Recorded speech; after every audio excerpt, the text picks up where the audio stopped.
the brave, valiant, and steadfast military general of Wu who was willing to sacrifice his life to protect his lord Sun Quan, although such a thing never came to pass. He was faithful, polite, and was praised by Chen Shou as one of the 12 tiger ministers of Jiangdong. Lu Xun's grandson, Lu Ji, also admired Zhou Tai as courageous and strong. His most famous deed is when he displayed glorious heroics by stepping forward from the other men to save the young Sun Quan from bandits during Sun Ce's conquests of Jiangdong. He was born at an unknown date and was from Zhujiang Commandery. By 194, he had already met up with Jian Xin, then together they joined up with Sun Ce, initially serving as his attendants. Zhou Tai was appointed as a bodyguard, whilst Jiang Xin was given command of a separate unit. Shou participated in battles for Sun Ce against Liu Yao, and also fought against Wu Ju, the administrator that Liu Biao had appointed to watch over Kangwu Commandery. By the time that Kuaji came under their control and Wang Lang was forced to surrender, Zhou Tai was already made a major of a separate command which gave him direct control over a unit of men. Sun Quan favoured Zhou Tai's conduct as a man and admired his personality, so requested him for himself. Quan displayed great passion to the people after he obtained retainers such as Pan Zhang and Zhou Tai, which caused his fame to approach that of his father and brothers. Bandits emerged in 6 counties within Kuaji, so Sun Ce went away to go and deal with them, while Sun Quan was left behind in Chuancheng County. He was only 14 years old at the time, but had steadily rose through the ranks, all the while being given more and more responsibility by his elder brother. Quan had only 1,000 men under him, and was still new to the more important tasks. Through negligence, he had not set up any defensive posts in the area, so thousands of bandits were able to gather together and then attack Chuancheng seemingly coming out of nowhere. Sun Quan tried to flee the scene, so at first was able to mount his horse, but by then he had become surrounded by their enemy. They slashed, chopped, and one bandit hit his horse's saddle, causing much panic amongst his men who were unable to control themselves. Only Zhou Tai ferociously raised his spirit, and then rushed in to protect Sun Quan, throwing his body against the bandits. The guts that he displayed was that of multiple men, as he was stabbed at and slashed without showing any regard for his own life. The Wu soldiers near him became emboldened by his example, and so they organised together to fight again. By the time the bandits had scattered, Zhou Tai sustained 12 deep wounds, but Sun Quan had been saved. The deep cuts all over his body meant he took a long time to recover. Sun Quan was in great danger on that day, and if it wasn't for Zhou Tai, things may have been disastrous. Sun Ce deeply valued him after this, and so had him fill a vacancy as chief of Chenggu.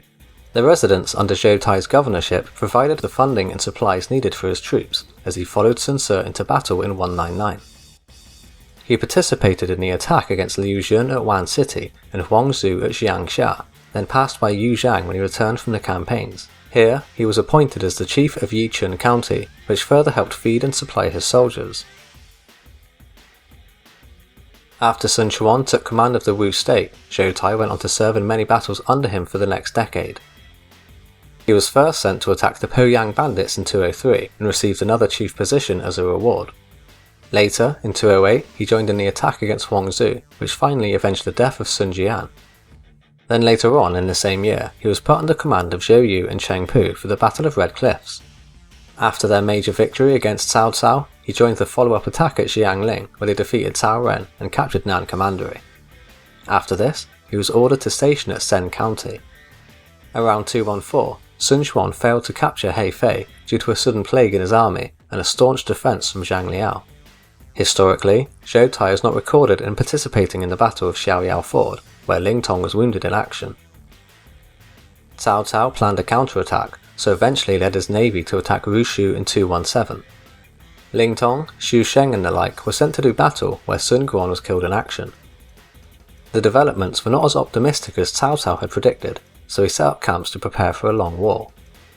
Sun Quan's generals, which included Zhou Tai, maintained a line of defense which their enemy was unable to break. After victory was achieved, Zhou Tai was promoted to the general who pacifies barbarians, stationed to guard Rushu, and had Xu Ran and Xu Sheng acting under him as his subordinates.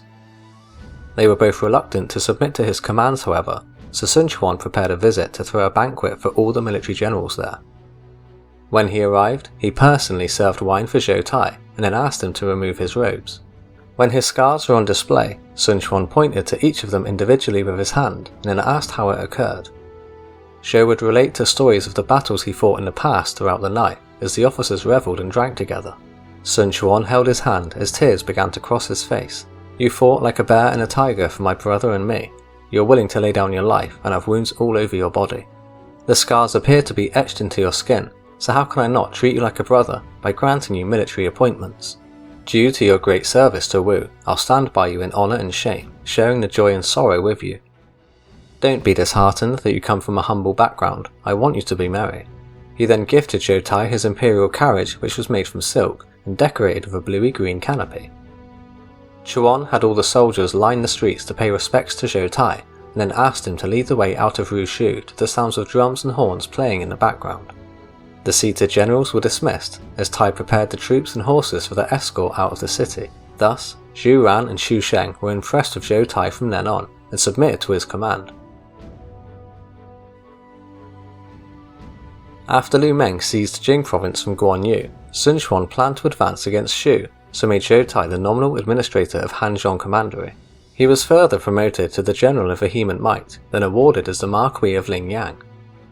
Sometime between 222 and 229 he passed away, with Zhu Huan replacing him as the commander of Shu in 222. Even though Zhou Tai's death date was not recorded, it's been estimated to have been around 223. If you enjoyed this video, don't forget to hit that like and subscribe button, and I'll see you next time.